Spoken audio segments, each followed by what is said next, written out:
Dit is Geloftedag 2025 en dis my 'n baie groot voorreg om vir jou baie welkom te sê by Uit die Woord Digitaal se geloftediens.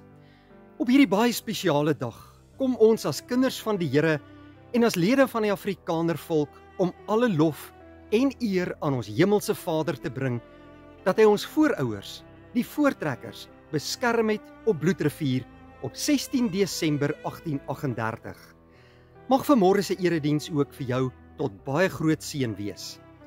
Maak nie saak waar in die wêreld jy jou bevind nie, jy is deel van die Afrikaner volk en jy is deel van die gelofte en dankie dat jy vanmôre deel is ook van ons erediens. Kom ons word by hierdie mooi geleentheid stil voor die Here en ons verootmoedig ons voor hom. Onse Vader wat in die hemel is, vandag buig ons voor U neer, die lewende God van hemel en aarde. 'n God wat omgee vir sondaar mense. 'n God wat bemoeienis maak met ons en saam met ons op ons lewenspad is. Here, op hierdie gelofte dag bring ons aan U die eer wat ons voorouers beskerm het op 16 Desember 1838. Ja, Here, U is inderdaad 'n God wat genadig is, wat U beloftes hou, wat omgee vir U kinders en wat 'n pad saam met ons wil loop. U het lig in hierdie wêreld ingebring deur Jesus Christus, U seun. En dankie dat U daardie lig deur ons, wat U kinders is, laat skyn. Wil U vanmôre ook vir ons 'n boodskap gee vanuit U woord op hierdie gelofte dag?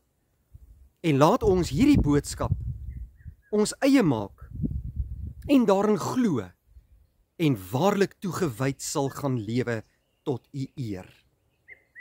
Ons bid dit alles, Here, nie omdat ons dit verdien nie, maar uit genade alleen, in die naam van Jesus Christus ons Here.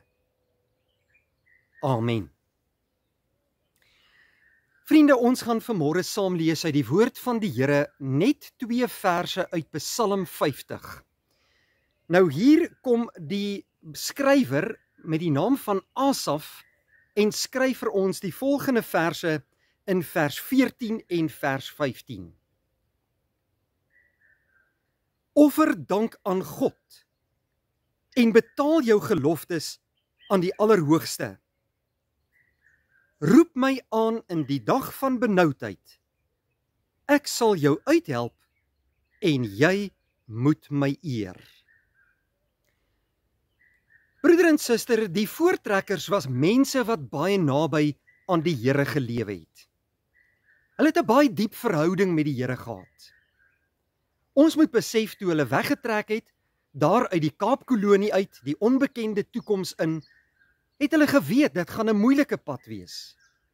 Daar gaan baie gevare op die pad wees, groot uitdagings wees, en hulle lewens kon dalk in gevaar gewees het. Daarom het hulle besluit om die woord van God deel van hulle families te maak en om 'n pad saam met die lewende God te loop. Die voortrekkers was mense wat gefokus was op hulle verlosser en saligmaker, en hulle het in afhanklikheid van hom gelewe en elke dag toegewyd aan hom gelewe. Toe hulle hierdie onbekende toekoms ingetrek het, het hulle geweet, geen mens sal ons kan red van hierdie wilde diere en vreemde stamme, volke en tale en nasies, wat hier in die donker Afrika is, wat ons lewens kon bedreig nie. En daarom het hulle 'n pad saam met die Here geloop. Dit was nie 'n maklike pad nie. Die trekgeselskappe het groot uitdagings in die oë gestaar. Maar hulle het geweet, ons harte brand warm vir God. Ons stel ons geloof in die lewende God. Die voortrekkers was dikwels ook die slagoffer gewees van verskillende vreemde volke wat hulle aangeval het, hulle vee geroof het en hulle selfs doodgemaak het. En sekerlik een van die wreedste gevalle wat ons van weet, is in Februarie 1838 by Bloukrans, toe meer as 300 vrouens en kinders doodgemaak is, daar by Wenen. En hierdie verskriklike gebeure het plaasgevind in een nag. Klein babietjies is aan die voete gegryp en hulle koppe stikkend geslaan teen waawiele. Mense is deur spiese deurboor en 'n verskriklike slag het die voortrekkers getref. Boonop is Piet Retief, wat een van die leiers van die voortrekkers was, saam met meer as 70 manne doodgemaak by Dingaan se kraal, nadat hulle ooreengekom het dat daar grond gekoop sou word in ruil vir beeste. Dingaan het nie gehou by sy ooreenkoms nie, en hy het hierdie voortrekkerleier met sy seun en 70 ander manne doodgemaak. Die voortrekkers was moedeloos. Hulle het geen toekoms meer gesien nie. Hulle het nie geweet wat hulle gaan doen nie. Hulle was leierloos. Groot gevare het hulle bedreig. En hulle bid tot die Here, gee vir ons 'n antwoord. Hulle laat 'n man roep uit die Oos-Kaap, uit Graafrenet, met die naam van Andries Pretorius.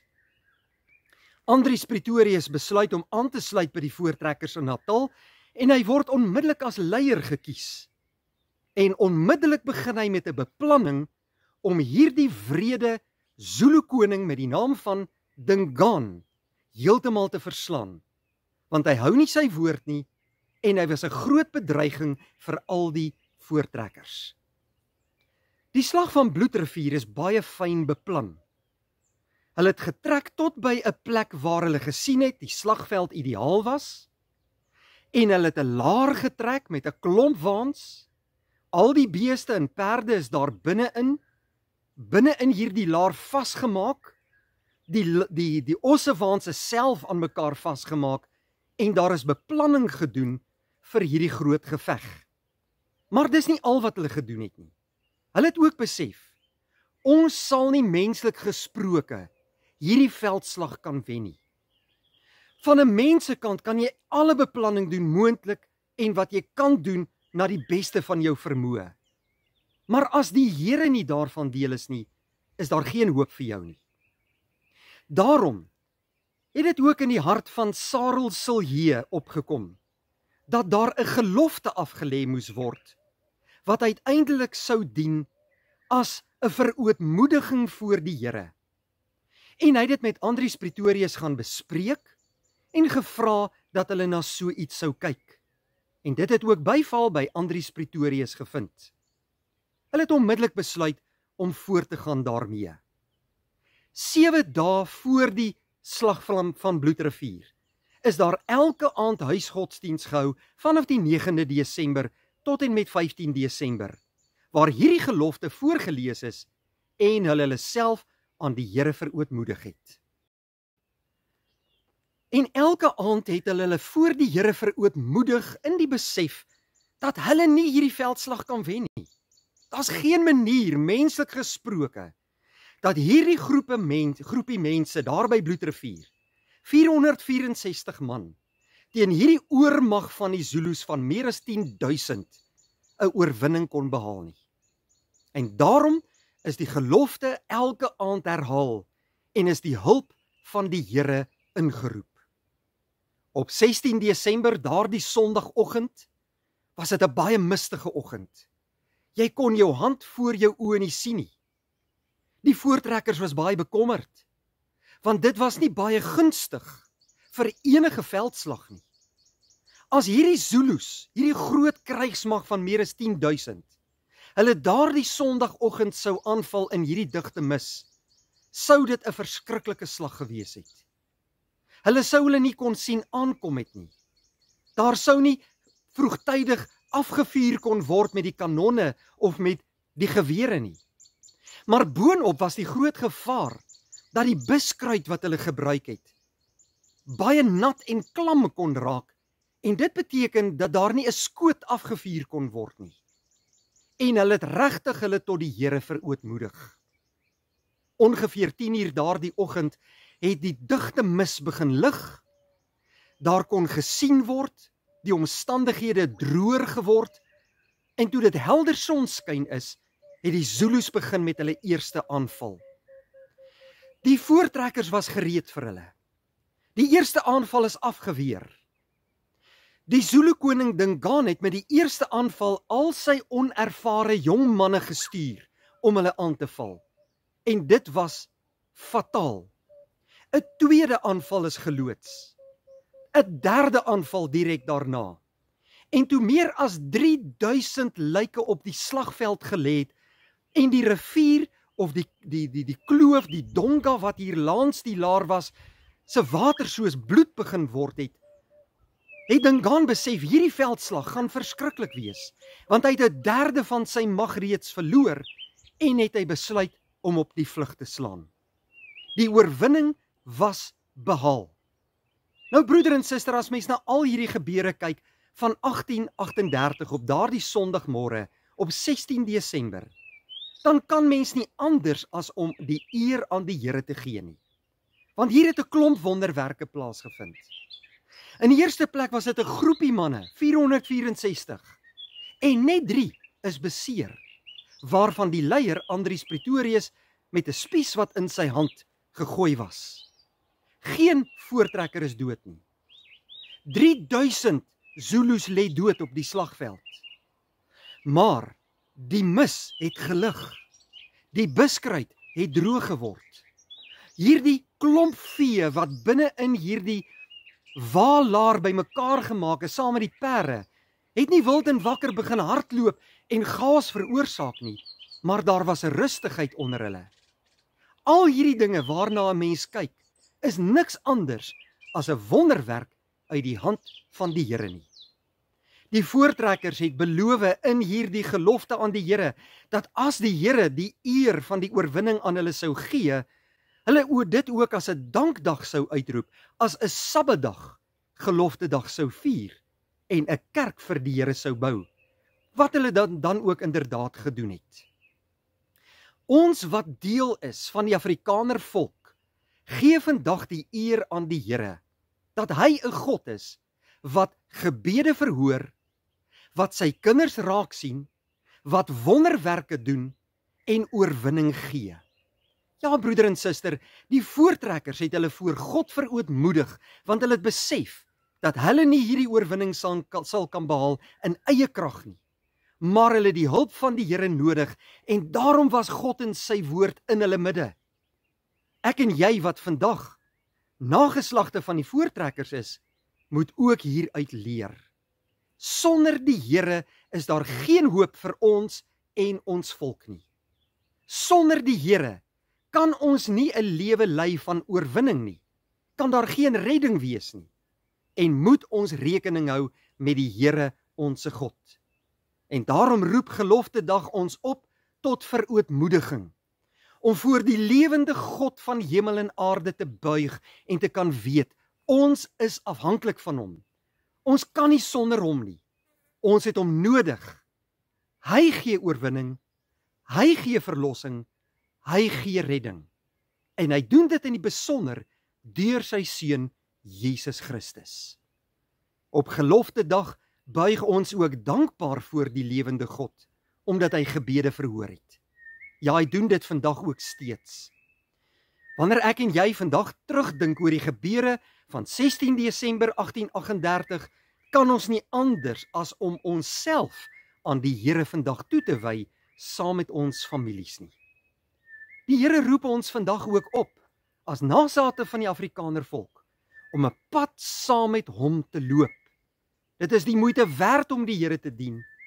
En wanneer ek en jy die oog op hom gerig hou, en ons geloof in hom gefestig hou, en sy woord deel van ons lewe maak, dan sal die Here sy seën oor ons gee, en sal hy 'n pad saam met ons loop, en 'n mooi toekoms aan ons gee.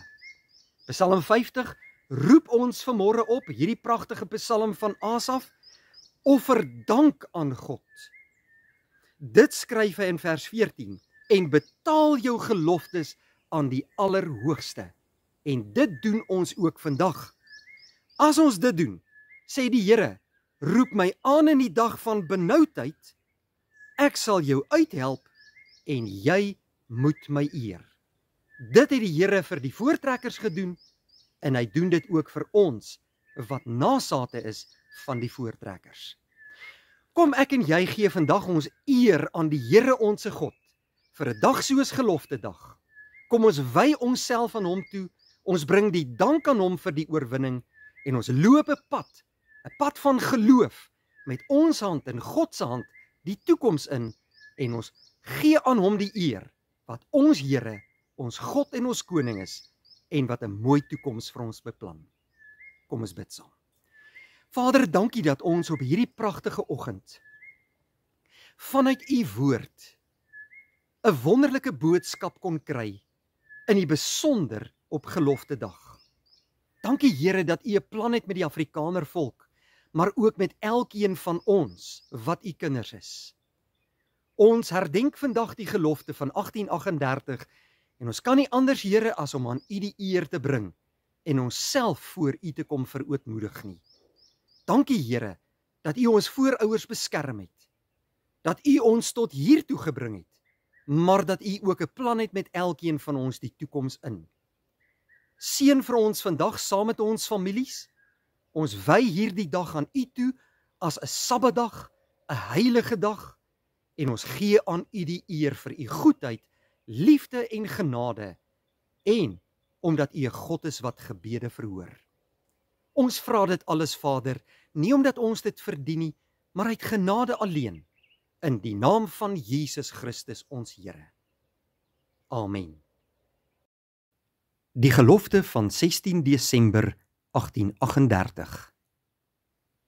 Hier staan ons, voor die heilige God van hemel en aarde, om 'n gelofte aan hom te doen, dat, as hy ons sal beskerm, en ons vyand in ons hand sal gee, ons die dag en datum, elke jaar as 'n dankdag, soos 'n Sabbat, tot sy eer sal deurbring. En dat ons 'n huis tot sy eer sal oprig, waar dit hom behaag. En dat ons ook aan ons kinders sal sê, dat hulle met ons daarin moet deel, tot nagedagtenis, ook vir die opkomende geslagte. Want die eer van sy naam sal verheerlik word, deur die roem en die eer van oorwinning aan hom te gee. Vriende, dankie dat u vandag by ons ingeskakel het. Mag die Here vir u ryklik seën. Kom ons gaan lewe hierdie dag tot eer van die Here. En as die Here wil, sien ons mekaar weer by 'n volgende geleentheid. Vrede vir jou.